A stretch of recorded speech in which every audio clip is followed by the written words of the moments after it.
சீமான் வரக்கூடாதுங்கிறதுனால புதுசா இறக்கப்பட்ட ப்ராஜெக்ட் தான் ப்ராஜெக்ட் விஜய். இதுதான் உண்மை. ஆமா, விஜய்க்கு வந்து சிஎம் ஆகணும்னு ஆசை கிடையாது. விஜய் வந்து ஒரு ஆக்டர். அவரு சினிமால ஆக்டிங் பண்ணிருந்தாரு. இப்போ வந்து நல்லா யோசிக்கிறேன், விஜய் கதை செலக்ட் பண்ற அந்த இதெல்லாம் பார்த்தோன்னா ஒரு மாஸ் ஹீரோ சப்ஜெக்டை தான் அவர் செலக்ட் பண்றாருல. அப்போ பேசிக்கலி ஒரு ஐடியா மனசுல வந்து அவர் ஒரு மாஸ் ஹீரோன்னு அவர் வந்து ஃபார்ம் ஆயிட்டாரு. சரியா? அப்போ அந்த மாஸ் ஹீரோயிசத்தை நம்ம ரியல் லைஃப்ல பண்ணலாம். இப்படி வந்தா மலை போனா மயிறு அப்படின்ற இதுல சரி, நம்ம இங்க இருந்து ஒரு பெரிய களத்துல நம்ம நடிப்போம். அதே ஸ்கிரிப்ட் தான், அதே மக்கப் தான், அதே எல்லாமே ப்ரிப்பரேஷன் தான். அதெல்லாம் எந்த ஒரு குறையுமே கிடையாது.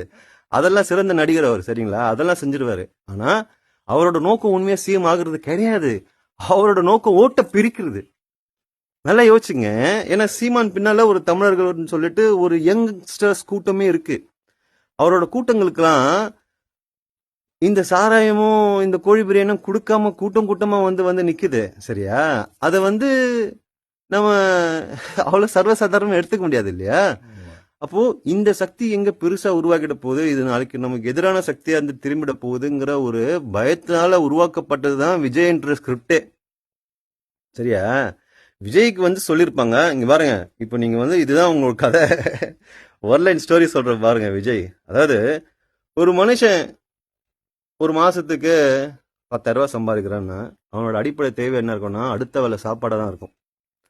அதே மனுஷன் மாசத்துக்கு 1 லட்சம் ரூபாய் சம்பாதிச்சான்னா அவனுக்கு அடிப்படை தேவைகள்லாம் பூர்த்தி ஆயிடும்.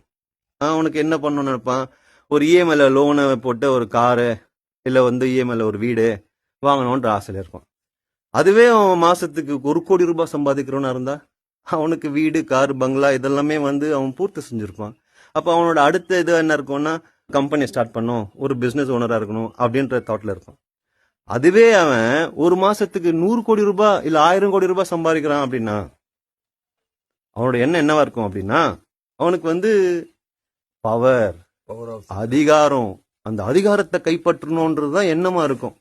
அப்ப விஜய் சொன்ன மாதிரி நான் பணத்தெல்லாம் பார்த்து எனக்கு போர் அடிச்சிச்சு, எனக்கு பணத்தை சம்பாதிக்கிற எண்ணமே கிடையாது அப்படின்னா சம்பாதிச்ச பணத்தை மக்களுக்கு எப்படி செலவு பண்ணுன்ற எண்ணம் தெரியல. ஆனா சம்பாதிச்சது எனக்கு போர் அடிச்சிச்சு, அதனால எனக்கு பவர் வேணும் அப்படின்னு சொல்லிட்டு இது அதிகார போதையில வந்த ஒரு ஆர்டிஸ்ட் தான் விஜய். சரியா? இது மக்கள் எல்லாம் உணரணும். உண்மை இதுதான்.